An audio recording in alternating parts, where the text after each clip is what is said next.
Good morning, good morning. This is Pixie doing another video. So the other thing I was gonna say about, I guess, that's coming to my mind. We got Valentine's Day coming up, and if you are on your own, or for whatever reason, make sure you treat yourself. Make it a self-love thing. I mean, you spend time with loved ones. It might be just you're not in a relationship, so you know you don't want to sort of compound it. It's one of these things, a bit like when you go to a family do. If you see all these couples, it does pop in your mind that you're the only one that's not a couple. Things like that. Depends what's going on in your life, really. But yeah, so I just treated myself and went and saw Alita Battle Angel, and yeah, I thought it was pretty good. I originally saw Alita the Battle Angel manga when I was about 16, so that was a good 20 something odd years ago. Yeah. So yeah, it's a good film. It does follow closely to the manga. Well, the edition anyway, and there's a few other. They probably come out as comic books. I have to say they come out as actual films, but there's sort of spin-offs from it. So it's more that it was at a time where it was more futuristic, and technology has sort of dropped, I guess.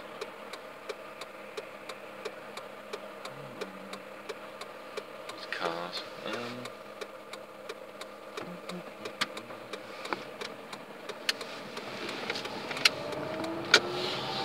I think that's important. Trying to think what else I need to know about. Things come into my mind and then back out. So yeah, I'm just going to carry on fasting today. See how it goes. And also I'm tired from yesterday because I saw the film after work, and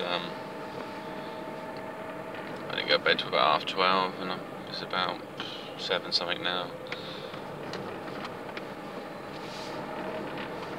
So it can, yeah, knacker me out, so I'll rest later. Yeah, so I think that's really what it is, about reaching out. Use this time for some self-love, and it's also possibly a time where, it's like the seasons, like winter time, was everything sort of died. And I guess really, from a spiritual view, things start with the heart as well. So, you know, when a child is created in the womb, it's one of the first things is heart, which has got the spine. I think the spinal cord and the heart, and then everything else comes into play. So spiritually, maybe feeling that kind of thing going on. It's feels a bit slow this year, a little empty, and then I guess for me it's been a mixture of moments of clarity, so you see where you want to go in this year. Other times it's like you just think, well, just curl up and let the time roll, really, because you have to wait for things to happen. And you can use the time however you like, really. But there's not really a lot going on this time of year. Maybe I should set some plans about just divide up my time and then work with it.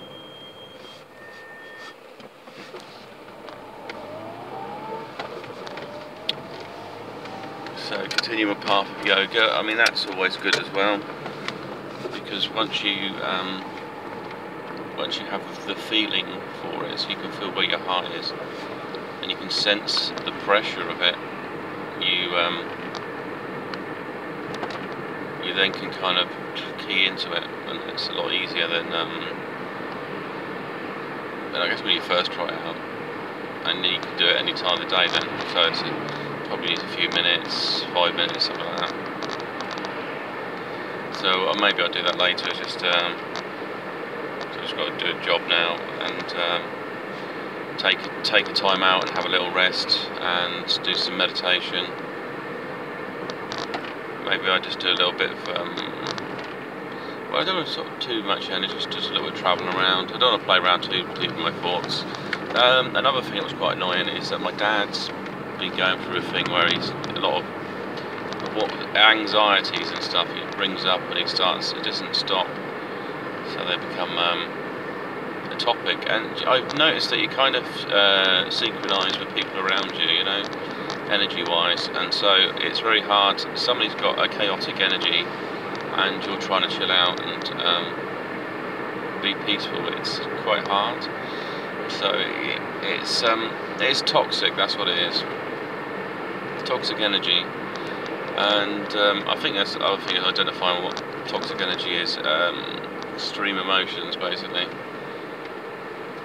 and ones that sort of never end, emotional states that are constant. Like, I mean, happiness can be infectious.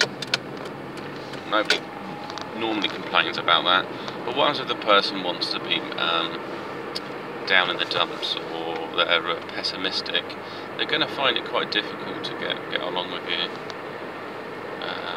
Not unless you make adequate time to let them be a pessimist, because they won't see you valuing what they value. And I find it quite hard if somebody has sort of very pessimistic views. I mean, it's okay, like I say, it's okay for a while, but not all the time. Some people are like that, and just look at negative stuff, and they're always telling you about bad things on the news, and they kind of belittle things a little bit, that kind of stuff. So a lot of that happens. Again, that person has become toxic because they do like gaslighting and stuff, where they second guess you and stuff like that. I think with people like that, possibly you want to avoid certain topics, you know, like politics and stuff. They might want to talk about it, but it's likely you've got different viewpoints to them, and then they'll be wanting to, you know, you should believe this, you should believe that. I did know someone, he had a head injury. I had something wrong with his brain, actually, and yeah, he wasn't much interested in what I had to say. He had some other odd behaviour, and then he would say, he'd go up to me and say, "Have you been saved?" And I said, "Yes, I do like to save." He said, "Oh, have you been saved?" I know what he meant. He meant, what, am I some devout Christian or something? I said, well, is it any of his business? I never answered his question. You know, you read things, religious things, learn things about religious stuff, but at the end of the day, it's the individual's choice. There's always pressure to be on, do this, do that, and take on these beliefs and stuff. And if you don't, it seems like something, you know, you can get, like I say, you easily get alienated. I once had this Muslim lady, and she's quite nice. I felt that maybe she liked me. She's quite a nice woman. We're friends though and stuff. But not that I've spoken to her in a long time. It's one of these things you could do. I could speak to her any time if I bumped into her, sort of thing. And no, but she's just so religious. It's you know, you couldn't get closer to her without having to read the Quran and stuff, you know, and having this stuff. And she was telling me about how the moon split in half, and how Muhammad did that, and they said that scientists found evidence for the moon split in half. Have they? I don't know about that. I think people would just make anything up to support themselves, wouldn't they? But that's very strange. So she accepts the book as the gospel, and then she's telling me she accepts science as well. Remember, science will be the same thing that is his own religion. It will contradict the Quran as well, because it will say, hang on, no one said there's a God. You know, haven't found the evidence for that one, and other things like that. Or it will run with evidence of disproving something. So say, well, we've done these tests, you know, we had people praying and nothing happened. So how can that be true? So anyway, this is a big sign off, and speak to you soon.